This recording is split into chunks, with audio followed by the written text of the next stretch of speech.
Number 10, Model 13, the HULKBUSTER armor. Starting with an absolute classic, the HULKBUSTER armor has been reworked throughout the years many times, those models being Model 36 and 52. However, let's focus on the first iteration for today. Rather than a full suit of armor like most other suits Tony has created, the HULKBUSTER armor is actually an add-on to the modular armor that was introduced in 1994's Iron Man number 300. Basically, this armor had different add-ons used for a variety of situations, ranging from microsurgery equipment to the massive HULKBUSTER. So, I guess kind of think of it as the Mr. Potato Head of Iron Man armor. This particular add-on was used when Hulk confronted Iron Man over the production of gamma bombs while partnered with Stain International, and you probably guessed it, but they did have a pretty big fight over it. Possessing these standard repulsors and unibeam that are incorporated in all base Iron Man suits, the HULKBUSTER armor integrated a magno-hydraulic pseudo-musculature structure, which provided enhanced strength of what is assumed to be able to lift at least 175 tons. Sensors were also adapted to focus on detecting gamma radiation, and it had impact-resistant carbon composite plating and an anchoring system so he could withstand any hit that came his way. Although the modular armor appeared in Iron Man number 300, the HULKBUSTER armor didn't appear until a few issues later in Iron Man number 304.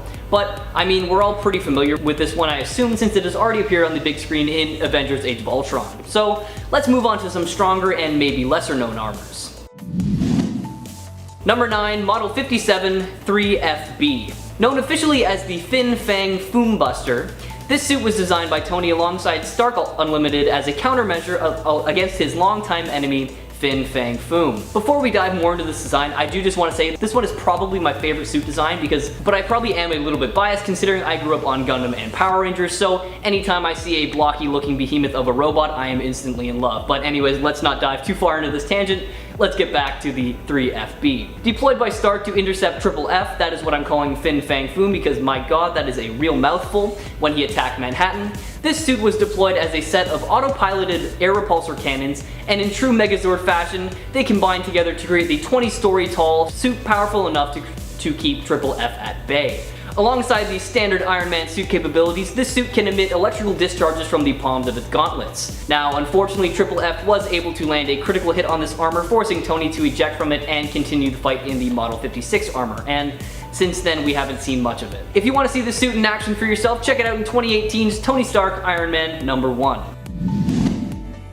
Number 8, Model 22, THORBUSTER. Similar to Batman and his contingency plan for the Justice League, it appears that Tony is ready to fight the other members of the Avengers if he has to, although I really doubt he wants to because some of them are literal gods. In this case, Thor gave Tony an Asgardian crystal with the hopes of creating a safer and cleaner power source for Earth. But after an Odin Force-powered and angry Thor begins to rampage because some Asgardian worshippers were killed, Tony is kind of forced to design a suit of armor powered by the crystal that is powerful enough to stop the almighty god of thunder. With a similar design to the Destroyer armor, this suit utilizes the mystical Asgardian energy for everything from flight to life support, and it's basically invulnerable with Thor being the only thing able to damage it. Unfortunately, it did not stick around for too long though, because once Thor got tired of fighting with Tony, he just straight up ripped the suit in half, and thankfully Tony wasn't in it anymore as he had already ejected himself, knowing this was a fight he could probably not win. Now, I highly recommend you check this fight out for yourself because it is really well done, so head on over to 2003's Iron Man Volume 3 number 64 and let me know what you think about it in the comments below. Coming in at number 7, we have Iron Lad's armor. Stepping away from Tony Stark for a hot second, let us take a look at the armor Nathaniel Richards wears as Iron Lad.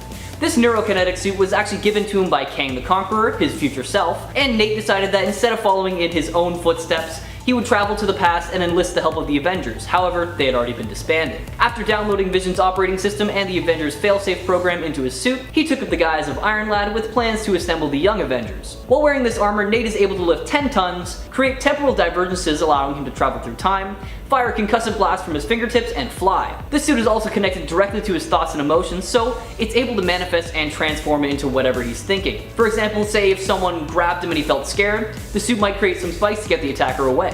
During this fight with Kang the Conqueror, Nate actually removes the armor to prevent himself from being tracked, and thanks to the Vision operating system, it becomes fully sentient, allowing Nate to return to his own timeline knowing that there will be someone or something around to protect the people as part of the Young Avengers. First appearing in 2005's Young Avengers number 1, why not give this whole storyline a read for yourself?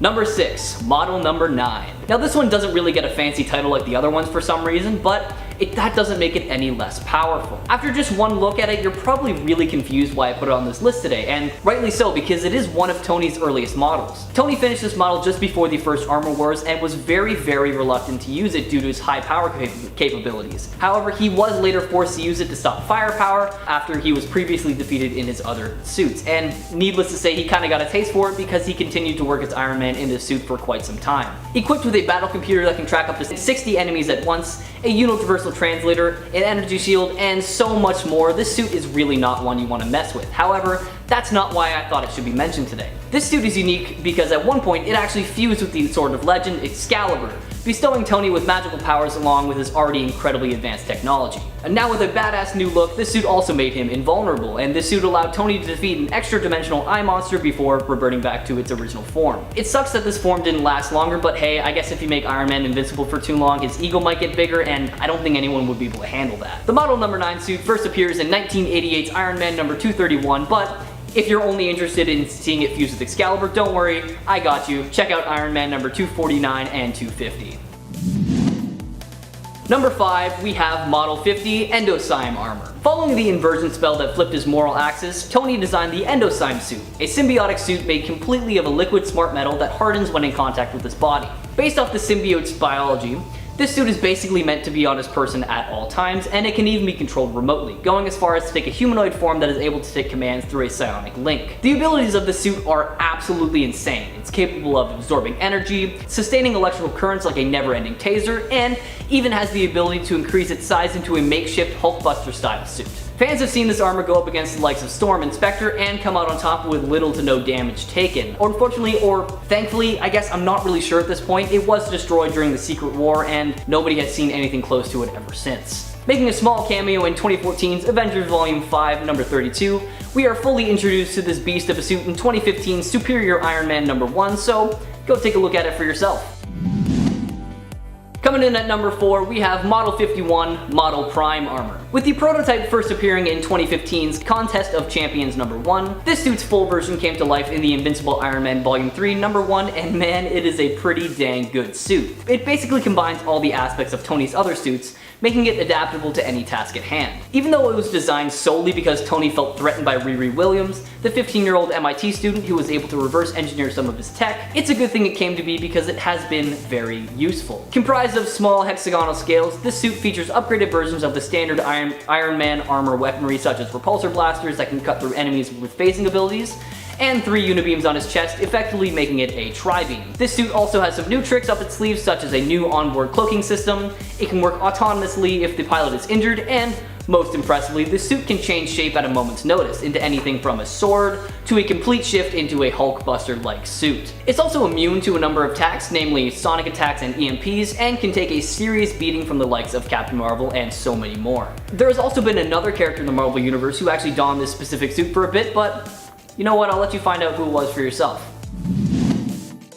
Number 3, Model 37, Bleeding Edge Armor. Dubbed the next step after Extremis by Tony himself, this suit was created while he was trying to reinvent himself and his armor. Stark worked with Reed Richards to create this after getting away from running S.H.I.E.L.D. and being the head of the world. This suit existed inside of Tony Stark's body, literally forming around him thanks to incredibly powerful nanotech, and I know as unrealistic as a set of armor made out of nanotech may seem, the Bleeding Edge armor is arguably one of the best suits that Tony Stark has ever worn. Not only does it bring the benefits of an improved Extremis to the table, the nanotech that powers it basically ensures that Iron Man is ready to fight whenever and wherever. By creating a second layer of artificial muscle over to Stark's body, the armor is capable of healing itself and making it effectively invulnerable. And that, coupled with all his normal weaponry alongside a new energy blade and deflector shields, makes you wonder if it could get any better than this. It also happens to be one of Stark's most popular suits, becoming the hero's default look for several years, as well as the main inspiration for Tony's suit in Iron Man 3. Now, considering how quickly Iron Man can switch out of suits, 3 years with a single set of armor is pretty impressive, and that's why it's so high on this list today. Check it out in action for yourself in 2010's Invincible Iron Man Volume 2, number 25. Coming in at number 2, we have Model 61 God Killer Armor Mark II. Based on the original God-Killer armor created by the Aspirant many eons earlier, Tony created this celestial-sized armor and kept it hitting, having it orbit Mars in case one day a threat was big enough to warrant using it. Powered by 8 nuclear reactors, this suit is pretty basic when it comes to weaponry, only possessing repulsor blasters. However, its speed and strength make up for it, being able to travel between Earth and Mars in a matter of minutes, and able to lift celestial beings off the ground. When the Dark Celestials came to attack Earth in 2018's Avengers Volume 8 number 5, Tony felt it was finally time and deployed this behemoth of a machine. Allowing him to hold his own against the Dark Celestials for a short period of time, it ended up being no match for the almighty beings after Callus the Void was able to rip off its left arm. Hoping that taking one out would cause others to retreat, Tony attempted to launch the suit into space to blow it up. However, he was stopped by an army of dead Celestials reanimated by the Horde. With no other option, Tony ejected himself from the suit and caused it to self-destruct. Even though this armor only lasted 2 issues, its sheer power and overall manufacturing cost of over $4 billion is what landed it so high on today's list. And finally, number 1, we have Model 63 GOBLIN. Originating from the Escape, a virtual reality world created by Tony that allowed his mind to become unfettered from the restraints of the human brain, giving him the inspiration and knowledge he needed to create the only thing capable of destroying Motherboard, the GOBLIN armor. Though little is known about the suit's full capabilities, Tony's brother Arno deemed it to be his masterpiece, referring to it as the ultimate weapon. And even Ironheart couldn't get a full read on its power level, stating that the armor radiated more power than anything she had ever seen before. After successfully taking down the villain, Tony realized this suit was far too powerful to remain in the real world and made the decision to fly the suit back into the factory it was created in and caused it to self-destruct, making the resources needed to recreate it and the suit completely destroyed and useless. Arno does eventually recreate a version of the suit that he wears as his own, but I think we can talk about that another time, maybe in part 2? Who knows? For now though, this is all we know about the best Iron Man suit ever made, so why not check it out for yourself in 2019's Tony Stark Iron Man number 10 and number 11. Number 10, Mark 66. Trapped and alone in 1 million BC, we see our Tony Stark of Earth 616 forced to build a new suit from the materials around him in order to survive. Dubbed the Ice Armor, Mark 66 is powered by some vibranium batteries that he was able to salvage from the Extremis armor. However, it isn't capable of a whole lot considering how low tech it is. The armor seemed to only have very basic offensive capabilities, firing icicles from a wrist cannon. It was capable of repulsor blasters as well, but the more vibranium power the armor used, the more it melted because, it's made of ice. As for defensive capabilities, the armor actually did a decent job because it allowed Tony to survive going toe-to-toe with Mephisto, but was quickly melted as a result of firing a massive energy blast to use the Time Stone. Take a look at this icy armor for yourself in 2020's Avengers Volume 8, number 31. Number 9, Bio Armor Mark 1. Hailing from Earth 55,921 comes a Tony Stark with a bit of an interesting twist. Maria Stark got bit by a monkey when she was pregnant with Tony and contracted a regenerative virus that mutated Tony's body in a pretty terrible way. His body grew some additional neural tissue throughout his body, meaning that his entire body was treated like a brain. So he was incredibly smart, but in constant pain due to overstimulation. Upon his birth, his dad coated his skin in a bacterial bio-armor in order to protect his skin. Fast forward a little bit, we see Tony working on his own versions of the Iron Man technology, and he became the Tony Stark that we all know and love. Besides the, whole my body is a brain thing. Aside from just being a shield for Tony's chronic pain, the suit is also capable of flight, repulsor blasters, has a thought scrambler that can temporarily shut down all mental functions, and can even cut off superpowered beings from using their powers. This suit does actually have its limitations though, as it feeds directly off its user, which doesn't really matter too much for Tony, since his entire body regenerates. But if anyone else used it, they would be in some serious trouble. Check it out for yourself, starting with its first appearance in 2005's Ultimate Iron Man number 1. Number 8, Overload Armor. Appearing in the What If Marvel series, we have a Tony Stark of Earth 64,894 and his Overload Armor. After his first suit proved to be pretty much a success, Tony decided to patent his new technology and sell it off to the world. But this proved to be a bit of a problem because it created this huge arms race between governments and effectively ended the Age of Heroes, since naturally powered heroes couldn't keep up with the new tech enhanced ones. Because of this, Tony became a bit of a loner and sealed himself off because he feared that he would get hurt or even killed for the outcome of his actions, but he never stopped working on new tech just to stay ahead of the game. This is where the Overload Armor came into play, a massive suit that Tony used to absorb all of Magneto's magnetic powers, causing the suit to explode and envelop the planet in an energy wave that would render all of his tech useless, sending the world back into the Dark Age. After fighting with Magneto and his acolytes, Tony made up for his sins by not only taking down the villains, but also by forcing the world, in a very nice way, to use their funds for less harmful technology. Check out this suit for yourself, starting with 1994's What If Volume 2, number 64. Number 7. Anti-Transformer Armor. Coming to us from Earth 7642, the crossover Earth that gave us some great stories like Hulk vs. Superman, Uncanny X-Men vs. Teen Titans, and of course, New Avengers and Transformers. Made out of carbonite nanotube transistors and powered by 15 amperes, this armor was created when Tony heard some rumors that giant alien robots, i.e. the Transformers, were hiding out on Earth. It was Transformer sized and made specifically for combat with them. But the armor wasn't fully combat ready at the time it saw action though. It had severe energy management issues. Specifically, it was extremely energy intensive and ran low on power very quickly. Additionally, it was also prone to overload if power was supplied from an outside source. Nevertheless though, it served Iron Man well in his confrontation with the Decepticons, but was ultimately beheaded by Megatron, and Iron Man then exited the oversized suit and continued combat in his Extremis armor. Funnily enough, after the battle was over, Tony thought about what improvements he could make for another anti-Transformer suit, planning to make it even bigger than the last. Check it out for yourself, starting with its first appearance in 2007's New Avengers / Transformers, number 2. Number 6. Mark 45 Deep Space Armor. For a brief period of time, Stark traveled out into space to work with the Guardians of the Galaxy in hopes of understanding what was happening in the cosmos just a little bit better.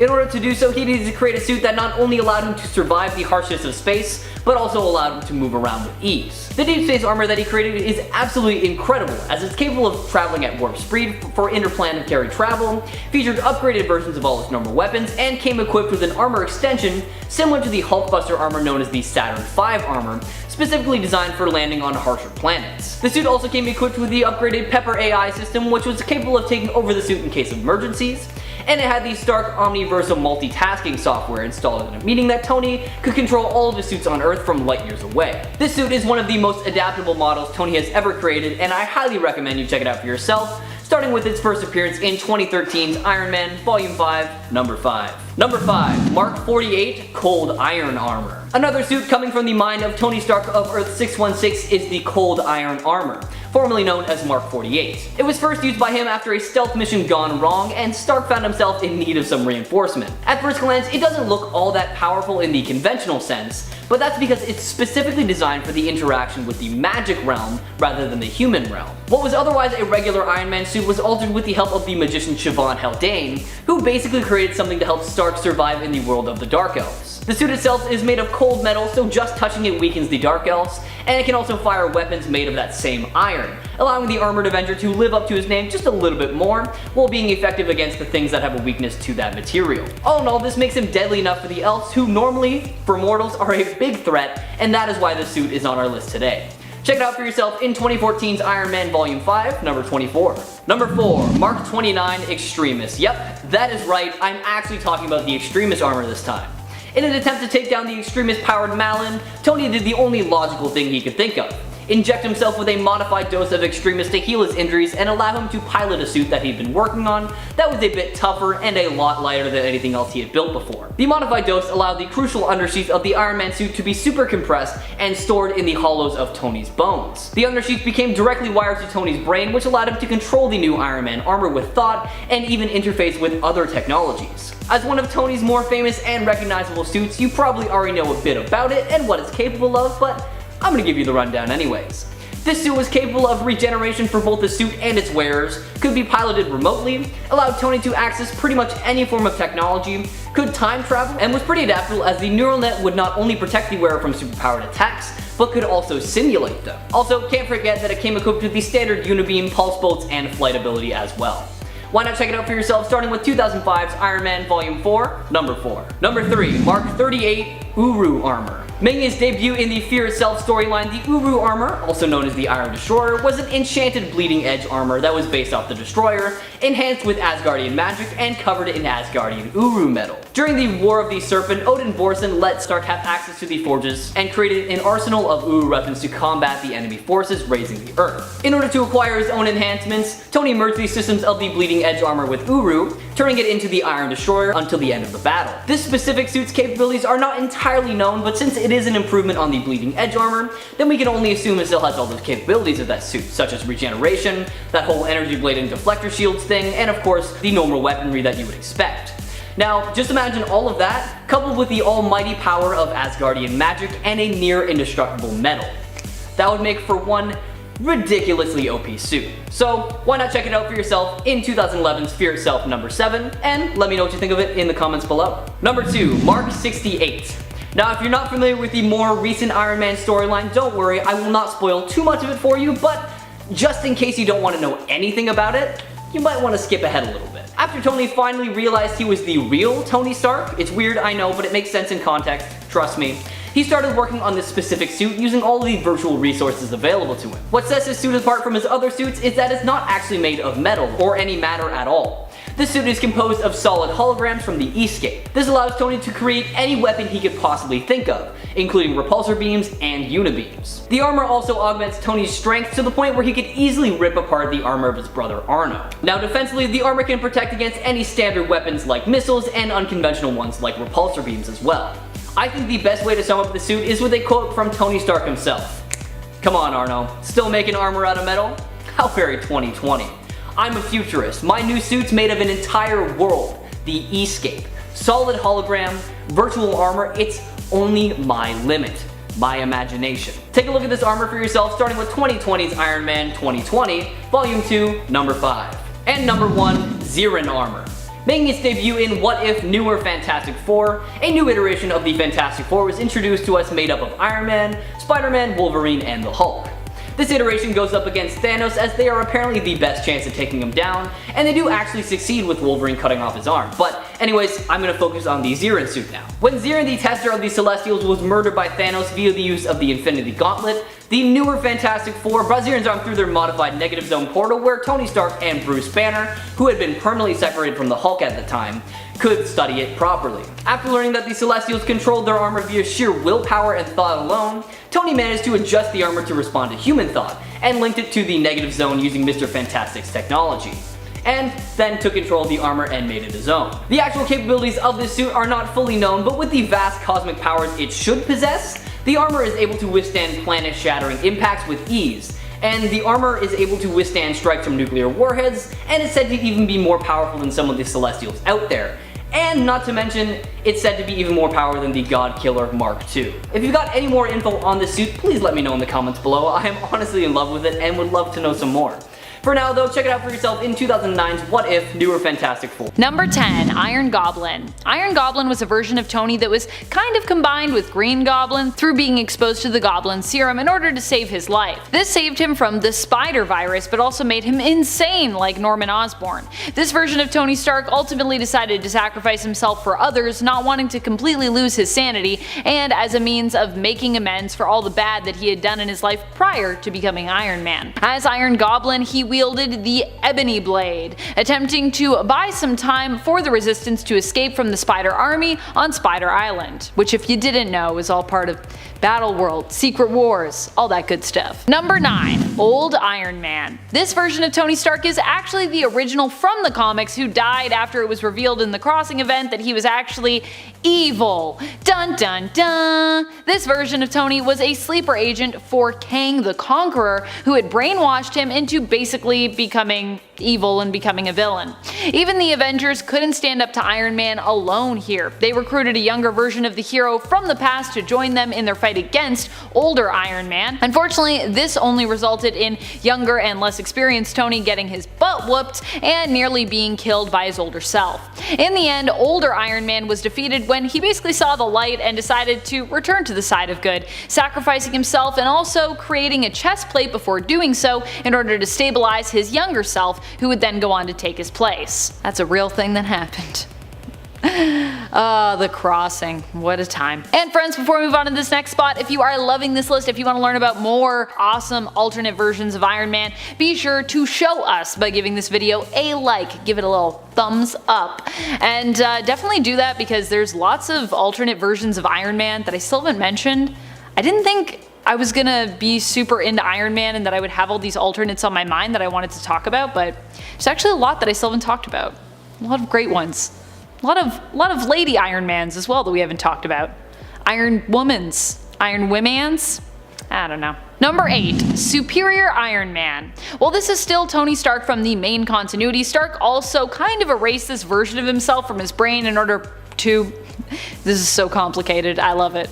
While this is still Tony Stark from the main continuity, Stark also kind of erased this version of himself from his brain in order to protect important information from falling into the hands of Hammer's director, Norman Osborn, at the time during Dark Reign. So, for that reason, I'm gonna count him, because he kind of erased this version of himself, even though it all happened in main continuity. Superior Iron Man, or Evil Tony Stark, was created during the events of Axis, when heroes and villains had their alignments flipped. So heroes became villains and villains became heroes. It was a weird but overall fun time in terms of what the characters got up to. Tony managed to shield himself from having his alignment return to normal and, in secret, kept his alignment evil.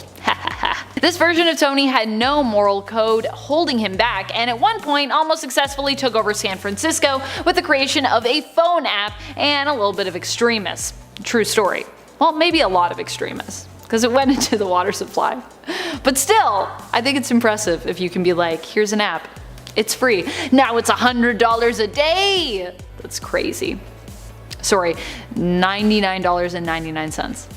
Because that's a more appeasing price to the eye. Did you know? Number 7. Iron Man 2.0. This was a name that Rhodey took up later on as a version of Iron Man who served the government, but Tony Stark's BFF James Rhodes actually took up the mantle of Iron Man way before that in the comics as well, back when he was known just as Iron Man. Of course, with this being an alternate list, I thought just calling him just Iron Man might be confusing, so I took the later editorial name that was used in the comics when he was Iron Man another time. Rhodey ended up taking over as Iron Man actually way back in the 80s in the comics, after Tony's alcoholism was getting in the way and making it difficult for him to act as a hero responsibly. And Rhodey actually stayed as Iron Man for quite some time, while Tony took time off to relax and recover.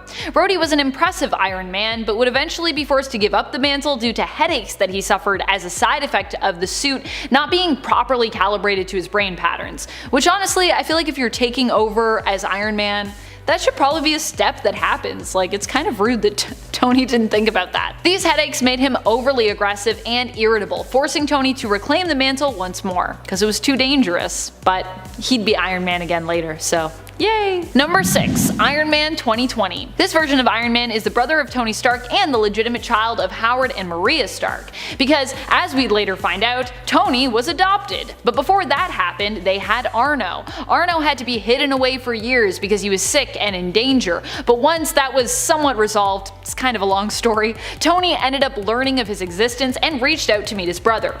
Arno Stark is also known for his brilliant intellect like his brother. In fact, he has even claimed to be smarter than Tony in the past, which I don't know, but I personally think that it could be true. Arno successfully modified the Extremis virus, attempting to turn it into a cure-all, and at one point using it to increase the Hulk's intelligence dramatically. Arno was also convinced at one point while operating as Iron Man that the only way to ensure peace between AI and organic life forms was to seize control of both sides' minds. Fortunately, he was stopped in this pursuit by his brother, Tony Stark. And I think now he's just like living in some sort of simulation that Tony put him in to just make him feel like a hero while he's like, I'm just gonna do this while we figure out how to not have you be around and be kind of evil. That would be good. Arno just thought he was doing what was best. I don't know what's wrong with that. Number 5. Dr. Anthony Stark. This version of Tony Stark only makes a brief appearance in the comics, having appeared less than a handful of times and making his first appearance in All New X-Men Annual Issue number 1. He hails from the reality temporarily numbered 591. Not an official number just yet. Here, Tony Stark has become Sorcerer Supreme of the entire galaxy in this alternate future of the year 2099. He discusses the blend and interchangeability of both science and magic. It seems as the years passed for this Tony, he only became even smarter, wiser, and more mystical. Neat. Number 4. MCU Iron Man. Iron Man in the Marvel Cinematic Universe was the one who managed to put a stop to Thanos once and for all. He created a gauntlet capable of handling and wielding the awesome power of the Infinity Stones, and was also the one to discover time travel. Well, to discover a version of time travel that actually worked. Banner was close, of course, but I don't think either he or Scott Lang would have gotten there in time without Tony Stark's breakthrough aha moment. In the Marvel Cinematic Universe as well, Tony Stark is the main creator of Ultron. While this ended up overall being a bad move on his part as Ultron became a supervillain, the accomplishment of creating an AI that powerful and complex is still really impressive. And without Ultron, we'd never have gotten Vision. This version of the character, played by Robert Downey Jr., also really helped to skyrocket Iron Man's popularity in the comics and around the world. R.I.P. MCU Iron Man. You will be missed. Number 3, Iron Lantern. I'm really happy that this is the amalgamated version of this name that we went with instead of Green Man, which is less exhilarating by comparison. Green Man. Iron Lantern is a hero who comes to us from the Amalgamverse, and unsurprisingly, he is a mashup of DC's Green Lantern, Hal Jordan, and Marvel's Iron Man, Tony Stark. His name is Harold Hal Stark, and he gets his powers from a suit he made using a battery that he found amidst the wreckage of an alien ship. I love amalgam characters. Number 2, Iron Hammer. Stark Odinson is the version of Tony and Thor who hails from Warp World. Warp World was created when Gamora folded the universe in half using the power of the Infinity Stones. She then sealed these blended souls within the Soul Stone. While everything would be set right, this version of the universe was still allowed to continue to exist and kind of made its own thing, which I'm happy about because Warp World is pretty cool. Iron Hammer has both the ingenuity and brilliant armor of Tony Stark, as well as the Asgardian strength, immortality, and hammer Mjolnir of Thor Odinson. Number 1, Infamous Iron Man. Controversial opinion possibly, but I think Victor Von Doom is the most powerful of all of the Iron Mans. Doom took up the mantle of Iron Man following the events of Civil War II, which saw Tony left in a coma as a result of a fight with Captain Marvel. Dr. Doom, after the events of Secret Wars, had been looking to turn over a new leaf, and had decided to ally himself with Tony Stark as such, which also meant fighting on his side during Civil War II. In his honor, Doom took up the mantle of Infamous Iron Man and proved himself to be one of the most capable versions of the hero that we've ever seen. Honestly, I feel like Doom as any hero or villain would be so powerful. I just love Dr. Doom. I don't know, spoiler alert, I love Dr. Doom. You already knew that. When this happened, even the villains knew they needed to be on high alert, gathering to discuss an alliance as they assumed this would be the only way to protect themselves against Infamous Iron Man, only to have Doom drop in on the meeting and make quick work of, well, pretty much all of them. Infamous Iron Man was great, and honestly, it was too short-lived. Come back, Infamous Iron Man, come back to us. Number 10, Steel Corpse. Steel Corpse is definitely one of the most horrifying alternate versions of Tony Stark. He hails from the Age of X reality, that of Earth 11326. Here, Tony Stark ends up becoming infected with a virus that permanently merges him with his suit, causing him to slowly be devoured by it as time wears on. Still, despite the fact that the suit also possesses its own directives and was slowly overpowering Tony's own will, Tony managed to hold on long enough to ask that Cap take care of him when, against his own intentions at the time, his suit started targeting mutant children. Captain America did as Tony asked, killing him to ensure the mutant's safety and allowing Steel Corpse to die a hero. I mean, what more can you ask for if you're Tony Stark? As long as you go out glory blazing, you know what I mean? Glory blazing is not a thing anyone says. Don't say that. Number 9, Bullet Points Iron Man. Bullet Points Iron Man is actually Steven Rogers in the reality of Earth 70105. Here, Captain America never became, well, Captain America. Dr. Erskine was killed before the Super Soldier Project was completed, causing the government to turn to their backup plan, Project Iron Man. Steve volunteered for the plan, which saw him surgically grafted into an old school, and in this reality, I guess, original Iron Man suit. It wasn't old school at the time, but retroactive to now would be considered old school. Does that make sense? Instead of becoming a super soldier, Steve Rogers fought in World War II as Iron Man. And friends, before we move on to this next spot, we have a new channel coming your way. What? It is called Top 10 Nerd Elite, and it is for the most elite of the Nerd Squad members. So get on over there, hit that subscribe, and check it out for all of the glorious nerd bonus content. We're gonna have so many cool, exciting things coming up on there. I'm so excited. Number 8. Iron Man Noir. Iron Man Noir is the alternate version of Tony Stark who hails from Earth 90214, Marvel's Noirverse. In this reality, Tony Stark is still a genius and an inventor who even back in the 1930s managed to make himself an impressive suit of Iron Man armor. Here Tony is also an errant wanderer who enjoys going on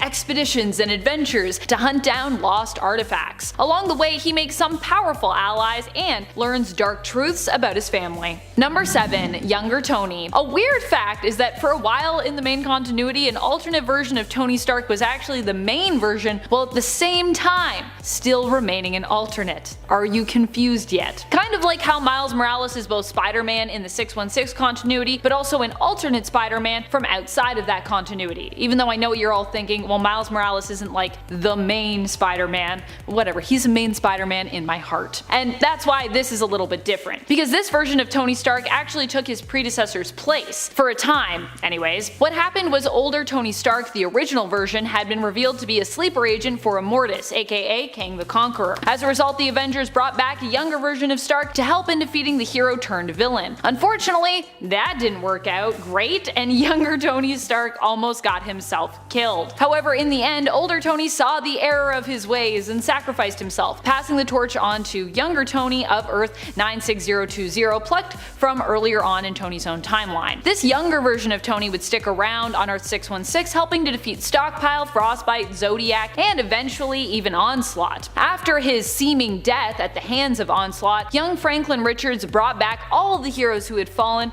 including younger Tony and actually the older Tony from before, merging the two together. So younger Tony really is both an alternate and at the same time is part of Prime Tony Stark. Younger Tony, while powerful now as part of the 616 Tony Stark, initially mainly fought without full armor, instead often only coming armed with his chest plate and gauntlets, which is why he ranks so low on this list. But he's still powerful. He's still part of Prime Tony.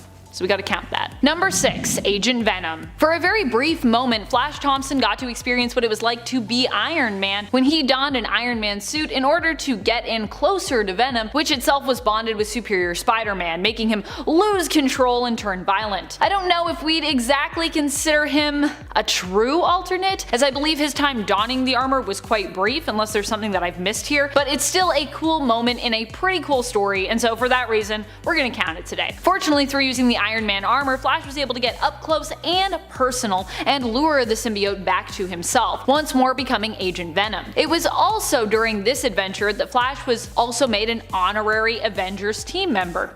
Pretty neat.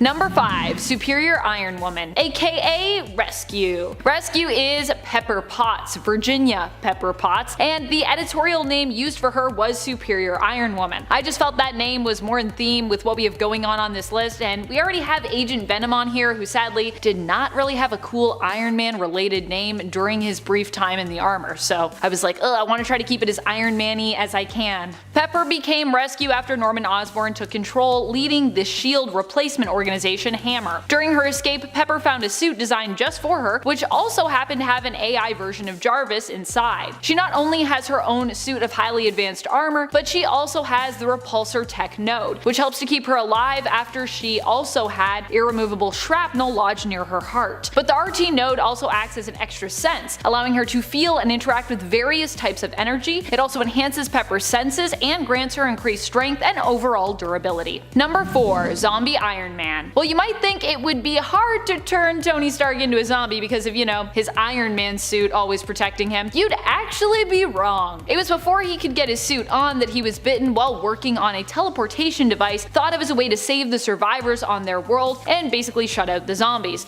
Which makes sense after all. I mean, you want to be light and breezy and not covered in armor when you're brainstorming up a plan and working on tech that, could save humanity. So I get it. Zombie Iron Man, however, would go on to become one of the longest surviving and most powerful zombies in the Earth-Z universe, gaining the power cosmic after devouring Galactus and becoming known as one of the zombie Galacti. In the end, however, zombie Iron Man proved no match for a raging and hungry zombie Hulk. RIP, zombie Iron Man. Number 3. Iron Man's suit. In the 1998 Iron Man series Volume 3, we get a story where Iron Man's suit becomes its own version of Iron Man after Tony develops a sentient model. Not a great idea, it turns out. This now sentient suit kind of falls in love with Tony and wants to merge with him. Despite all the warning signs, Stark attempts to continue to use the suit for a bit, but eventually realizes it needs to be defeated. When he refuses to merge with the Iron Man suit, it decides if it can't have him, no one can, and attempts to kill Tony for refusing it. However, in the end, the two duke it out and Tony suffers a heart attack. Due to its love for Tony, the suit sacrifices its own mechanical heart for its creator,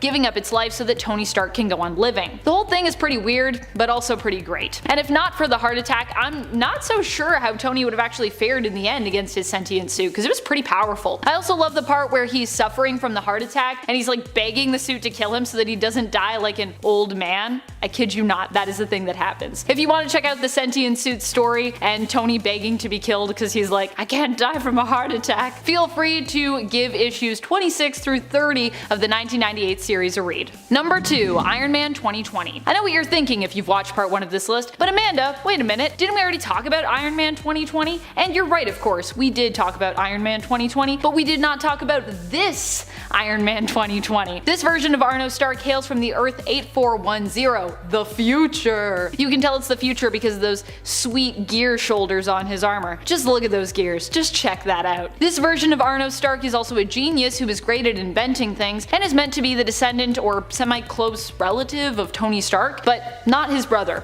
more like a future relative. A few times he refers to Tony as his Uncle Tony, though seemingly in a more distant sense. It has been mentioned that Tony Stark was his great uncle, though this was before Tony's brother Arno had been established in the comics, so who knows how he's really related? Or if he's related at all, maybe it's all a ruse. Number 1, Ironheart. Ironheart is Riri Williams. Last time on part 1 we talked about another alternate Iron Man from the main continuity who took up the mantle in Tony's honor. And Riri Williams as Ironheart is another hero who also did so, and around the same time too. She caught the attention of Tony Stark and became a sort of young protege and ally of his, after she built her own Iron Man suit by reverse engineering it. She had taken the suit out on a test flight and managed to apprehend escaped prisoners using it, but damaging it as well in the process. When Tony heard of this, he visited Riri and encouraged her interest in becoming a hero. Riri would then ally herself with Tony Stark during the events of the Second Civil War and also be one of the heroes to take his place